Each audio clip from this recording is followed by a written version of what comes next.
Saksakallan gunarnavasya Vande Guru Sri Charanarabindam.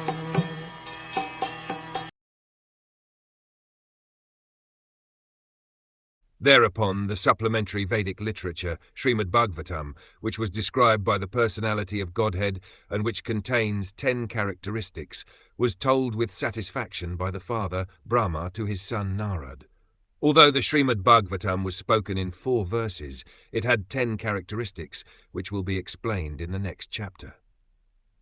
In the 4 verses, it is first said that the Lord existed before the creation, and thus the beginning of the Srimad Bhagavatam includes the Vedanta aphorism, Janmadi Asya. Janmadi Asya is the beginning, yet the 4 verses in which it is said that the Lord is the root of everything that be, beginning from the creation up to the supreme abode of the Lord, naturally explain the 10 characteristics. One should not misunderstand by wrong interpretations that the Lord spoke only 4 verses, and that therefore all the rest of the 17,994 verses are useless. The 10 characteristics, as will be explained in the next chapter, require so many verses just to explain them properly.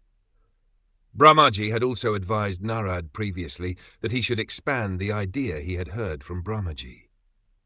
Sri Chaitanya Mahaprabhu instructed this to Srila Rupa Goswami in a nutshell, but the disciple Rupa Goswami expanded this very elaborately, and the same subject was further expanded by Jiva Goswami and even further by Sri Vishwanatha Chakravarti Thakur. We are just trying to follow in the footsteps of all these authorities. So Srimad Bhagavatam is not like ordinary fiction or mundane literature. It is unlimited in strength, and however one may expand it according to one's own ability, Bhagavatam still cannot be finished by such expansion. Srimad Bhagavatam, being the sound representation of the Lord, is simultaneously explained in 4 verses and in 4 billion verses all the same, inasmuch as the Lord is smaller than the atom and bigger than the unlimited sky. Such is the potency of Srimad Bhagavatam.